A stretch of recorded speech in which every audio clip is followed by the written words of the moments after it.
emails. And first is from Father S.J. Emmanuel from Global Tamil Forum. He says, it's a good move which I will support in the future. Alan Keenan from International Crisis Group has said it's a great initiative. And Constantine from Little Aid also regretted that he couldn't be here with us because he's in Sri Lanka. Elisa Mann, the councillor for Riverside Ward, also said that she had to attend the funeral in Sri Lanka, so she's not in a position to come. And Richard Garwin, he is from Sri Lanka campaign. They have said that it is an issue that they are very much interested in, and we hope to see them in the future. Also, Professor Surya Narayan had seen some of the synopsis of the talks that we are going to hear.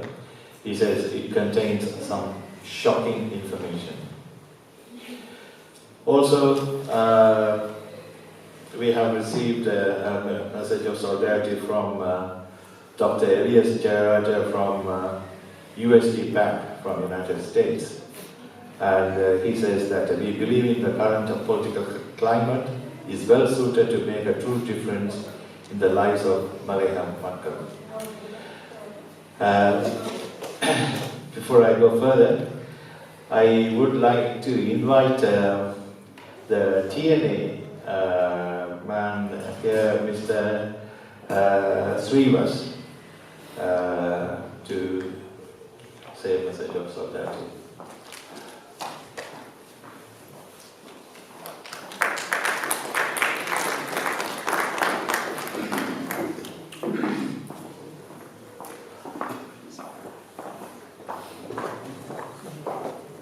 வணக்கம் எல்லோருக்கும்.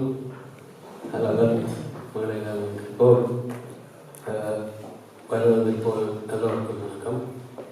இன்றைக்கு தான் இங்கே வந்து இந்த விலையில் பேசினாங்க, அவங்க வாய்ப்புப்படுத்தாமல் வருவதை பேசலாம்னு சொல்லி மன்னிச்சு கொள்ளவும். ஏதாவது கேள்விகள் இருக்கலாம், நம்பர் நேரம் இருந்தால். வந்த ரெண்டாவது வந்தவர் சொல்லினார் கொஞ்சம் விவரமாக, அதை நாங்கள் திருப்பி சொல்லுவோம்னா, தமிழ் கட்சி இன்றைக்கு கூட்டமைப்பில் ஒரு பங்காளியாக இருக்கிறது. அந்த காலத்தில் ஆரம்பம் தமிழ் பிரச்சனை எங்களுக்கு எருகானம் இருக்கையில் அந்த டிப்பிங் பாயிண்ட் இருந்து ஒரு கட்சியை உருவாக்க வேண்டுமென்றது மலையாள பிரச்சனையில் தான் இருந்தது. அவரை ஞாபகப்படுத்தினார். நாங்கள் இன்றைக்கு வளர்க்கிறதுல அடிவர்றோம். அந்த கட்சி உருவானதுக்கு இந்த டிப்பிங் பாயிண்ட் நாங்கள் தனியாக தான் போய் இதை அடிவளர்த்து போகிறதுக்கு தமிழ் கட்சி உருவானதே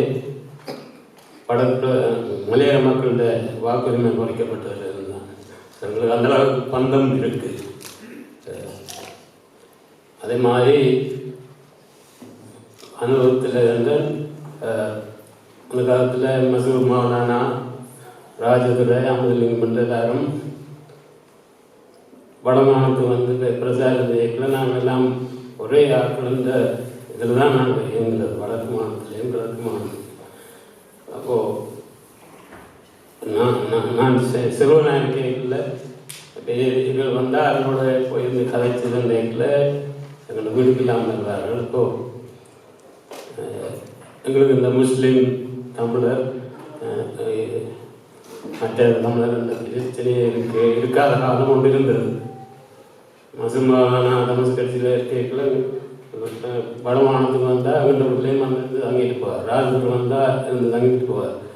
அப்போது அந்த ஒரு நிலப்பாட்டுக்கு நாங்கள் திருப்பி போகணும். அதே நேரத்தில் எங்களுடைய முஸ்லீம் சகோதரர்கள் நாங்களும் ஒரு தேசியம் என்று சொல்வதை நாங்கள் ஏற்றுக்கொள்ளப்பட வேண்டும். அது மாதிரி இன்றைக்கு மலையாள மக்கள் வந்து நாங்களே மைனாரிட்டி, அதுக்குள்ள இப்போ மலைய மக்கள் அந்த மைனாரிட்டி ஏரியாக்களுக்குள்ளே இருக்கிற பகுதியில் இருக்கிற மாதிரி அதில் அணுகுமுறையில் நாங்கள் அந்தந்த சூழ்நிலைக்கு ஏற்ற மாதிரி அணுக வேண்டும். இருந்தாலும் நாங்கள் பந்தங்கள் பாசங்கள் இருந்தாலும் எப்படி இதுகளை அணுக போகிறோம்ன்றத பல வித்தியாசங்கள் இருக்கிறது. நமக்கு கூட்டணி என்று கேட்கல தொண்டமானவர்களும் கூட்டணியில் இருந்தார். அப்போது நாங்கள் முடிவுகள் எடுக்க இன்னதுக்கு தான் செய்ய போகிறோம் இன்னும் கூட்ட முடிவுகள் கேட்க இப்போ டிஎன்ஏக்கும் பொறுப்பு இருக்கும். மலைய மக்களோட சார்பாக என்ன டிசிஷன் எடுக்க போகிறோம் அப்படியான. இப்போ நாங்கள் மலைய மக்கள் கட்சிகள் அவர்களுக்கு சொல்லாமல் அவர்களிடம் முதல் வரும் அவர்களோட பிரதிநிதிகளாக நாங்கள் எல்லாரையும் ஏற்றுக்கொண்டு ஒரு உரிமை காண வேண்டிய அவசியங்கள் இருக்கின்றன. அந்த விதத்திலே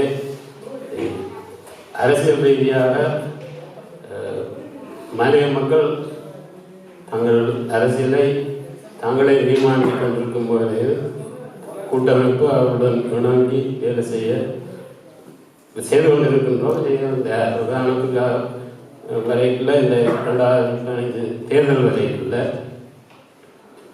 உங்களுக்கு எல்லாருக்கும் தெரியும். இன்றைக்கு வன்னி பிரதேசத்தில் விகிதம் தெரியாது ஒரு கேள்விப்பட்டது 40% மலைய மக்கள், அவர்கள் இப்போ வடகிழக்கு மக்கள். அப்போ அவர்கள் அப்படி இருந்தாலும் அவர்களுக்கு முன்பு ஒரு ஐடென்டிட்டி இருக்கக்கூடிய தேர்தல் வரைக்குள்ள அவர்களோட பிரதிக்கும் இந்த மாதிரி தான் பிரச்சனை வந்தது. அவர்கள் ஒரு ஆளை போடுவா இப்படியானுக்கு வந்தது. அப்போது மெனோனேஷன் போன்ற மற்ற வெளியில் இருக்கிறவே கொழும்பில் இருக்கிறவங்க வடக்கு கிழக்கு தமிழர்கள் எங்களுக்காண்டிய நீங்கள் எலெக்ஷனுக்கு நிற்கக்கூடாது அப்படியான பிரச்சனை வரைக்குள்ள நாங்கள் ஒன்று கூடி கழிச்சு இங்கே மலைய மக்களோட பொறுப்பை நாங்கள் எடுக்கிறோம். நீங்கள் அங்கே நாங்கள் எலெக்ஷனுக்கு இல்லை, நீங்கள் பாருங்க வந்தாங்க அப்படியான ஒற்றுமைப்பாடுகளோடு தான் ஓடிக்கொண்டிருக்கிறோம். அந்த விதத்தில் அரசியல் ரீதியாக இன்னும் வரைக்கும் இருக்காங்க. சொலிடாரிட்டி என்ற வரைக்குள்ள எந்த சிந்தனை கொஞ்சம் வித்தியாசம் கூட்டம் இந்த சிந்தனை இருக்க வேண்டாம். இப்போ கிட்டத்தட்ட அந்த போராட்டங்களை பார்த்து வடக்குள்ளே நிறைய பிரச்சனை இருக்குது. சிவில் சொசைட்டி என்பது அரசியல் சார்பாக இருந்து பின்பக்கங்களால் அரசியல் கொடுத்து அது ஒரு வேல்யூ இல்லாத ஒரு அமைப்பாக வடக்குள்ளே இப்போ சிவில் சொசைட்டி இருக்கு. கடைசியான மலையத்தில் அந்த போராட்டத்தில் அவர்கள் எந்தளவு அரசியலை சார்பில்லாமல் கொண்டு போக வழித்தார்கள். பெரிய மாற்றம் போராடக்கூடிய அளவுக்கு அந்த நல்லாட்சி இருந்தாலும் சுமாராட்சி இருந்தாலும் இருக்குது. அந்த அளவுக்கு ஆட்சி மாற்றங்கள் வந்திருக்கிறோம். மலையத்தில் இப்படி ஒரு வீதியில் இருந்து இறங்கி போராடக்கூடிய அளவுக்கு நிலைமை முந்தி இருந்ததாக எனக்கு தெரியவில்லை.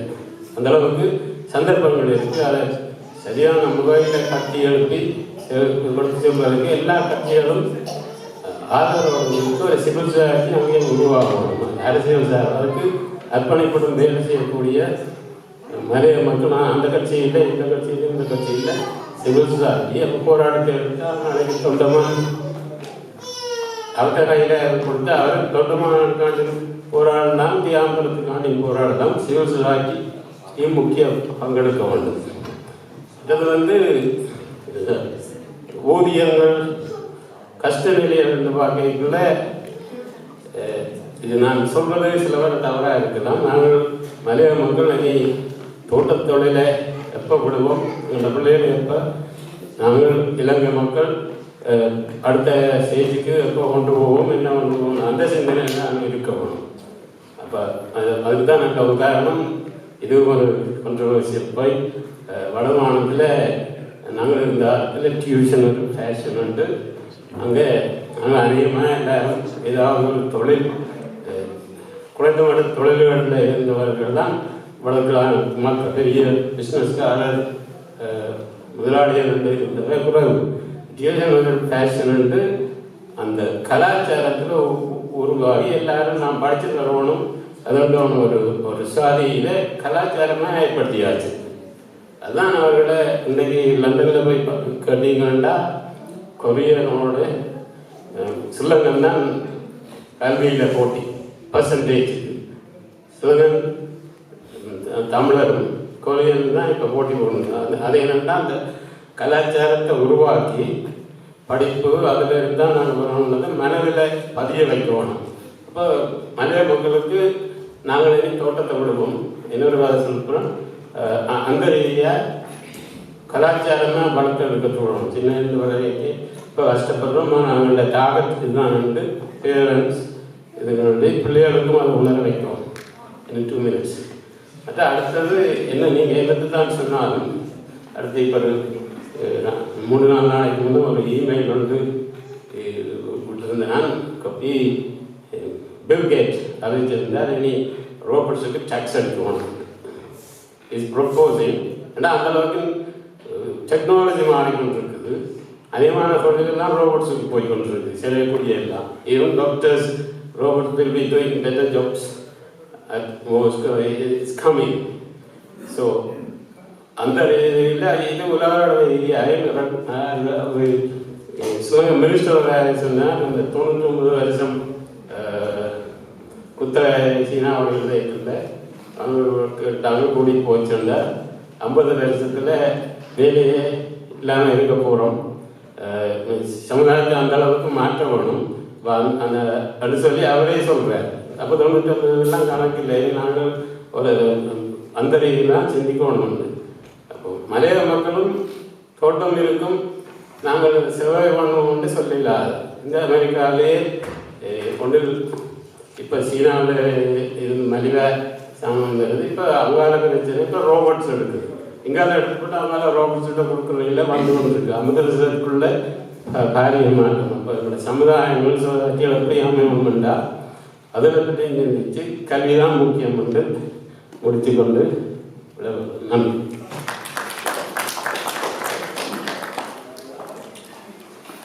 Thank you. அடுத்ததாக